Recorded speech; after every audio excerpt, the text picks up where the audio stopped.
Hi tears, parlour போகாமையே வெறும் 200 ருபீஸில் இந்த ஓசோன் இல்லுமினஸ் கோல்ட் கிட்ட வச்சு சூப்பராக ஒரு கோல்ட் ஃபேஷியல் வீட்லேயே பண்ணலாம். வெறும் 6 ஸ்டெப்ஸில்.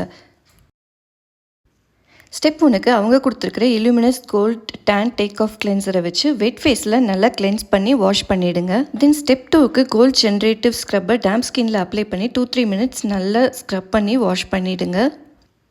ஸ்டெப் 3க்கு கோல்ட் லஷ் பியூட்டி சீரம் எடுத்துகிட்டு நல்லா ஃபேஸில் அப்ளை பண்ணி ஜென்டலாக ஒரு மசாஜ் கொடுங்க. இது உங்கள் ஸ்கின் செல்ஸை நல்லா பெனேட்ரேட் பண்ணி ஸ்கின்னுக்கு நல்ல ஒரு க்ளோ கொடுக்கும். ஸ்டெப் 4க்கு இந்த கிட்டில் இருக்கிற மசாஜ் க்ரீம் எடுத்துகிட்டு 3 to 4 மினிட்ஸ் நல்லா ஒரு மசாஜ் கொடுங்க. ஸ்கின்னோட பிளட் சர்க்குலேஷனை ப்ரொமோட் பண்ணி உங்களோட டல் ஸ்கின்னை ரொம்ப பிரைட்டாக மாற்றிடும். தென் ஸ்டெப் 5க்கு அவங்க கொடுத்துருக்கிற கோல்டு ஹைட்ரேட்டிங் பேக் எடுத்துகிட்டு ஃபேஸ் அண்ட் நெக்கில் ஈவனாக அப்ளை பண்ணி ஒரு 10 மினிட்ஸ் ட்ரையாக விட்டுட்டு அப்புறமா ஃபேஸ் வாஷ் பண்ணிக்கோங்க. ஃபைனலாக கிட்டில் இருக்கிற லோஷன் அப்ளை பண்ணிங்கன்னா ரொம்ப ரொம்ப பிரைட்டாக இருக்கும் உங்கள் ஃபேஸு. ப்ராடக்டோட லிங்க்கை டிஸ்கிரிப்ஷனில் டேக் பண்ணுறேன். தேங்க்யூ.